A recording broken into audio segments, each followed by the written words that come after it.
Ouais. Alors en fait, Médecins sans frontières est déployé à travers plusieurs pays européens. Donc on travaille sur les deux routes migratoires principales d'entrée vers l'Europe. Donc la route entre la Grèce et les Balkans et puis la route entre la Libye et l'Italie. Et donc on a des équipes déployées à différents niveaux de la route. Donc en Grèce, on travaille dans les îles, dans plusieurs îles dans la mer Égée, et puis on a des projets à Athènes, et puis dans le nord de la Grèce, à la frontière avec la Macédoine. Et puis on continue à suivre les gens jusqu'en Serbie.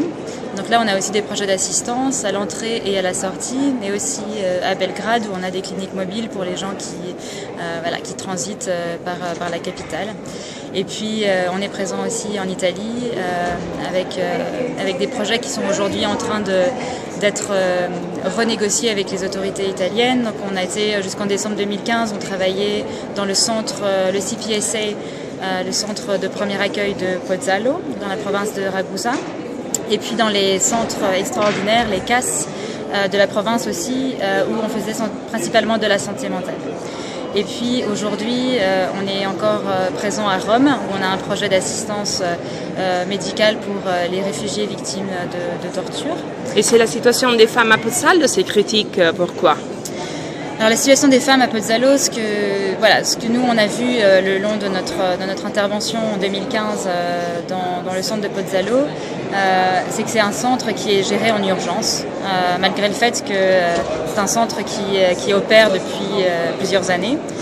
Et donc on avait un projet de collaboration avec le ministère de la Santé à l'intérieur du centre. Donc on faisait la santé primaire pour les personnes qui étaient donc secourues en mer et amenées dans le centre de Pozzallo. On a constaté des déficiences importantes en termes des conditions d'accueil, mais aussi des conditions de protection. Et donc c'est un centre qui est, comme il est géré en urgence, il y a très peu de considération des besoins individuels, et notamment des besoins de protection. Et donc on a une grande proportion de femmes, donc c'est plus de 13% des personnes qui sont arrivées à Pozzallo qui sont des femmes, 8% de femmes enceintes, donc il y a un nombre important. Et c'est un centre qui n'offre pas les conditions minimum pour l'accueil de ces femmes. Donc par exemple, il n'y a pas de séparation entre les hommes et les femmes. Et les conditions d'hygiène ne sont pas bonnes. Et il y avait aussi on avait beaucoup de questions sur les procédures administratives à l'intérieur du centre. On avait eu des personnes qui ont été expulsées du centre sans avoir pu faire appel de la décision, sans avoir vraiment eu un accès ni à de l'assistance légale ni à de l'information. Donc, ce qui nous a amené à faire un rapport sur les conditions et à quitter le centre à la fin du mois de décembre.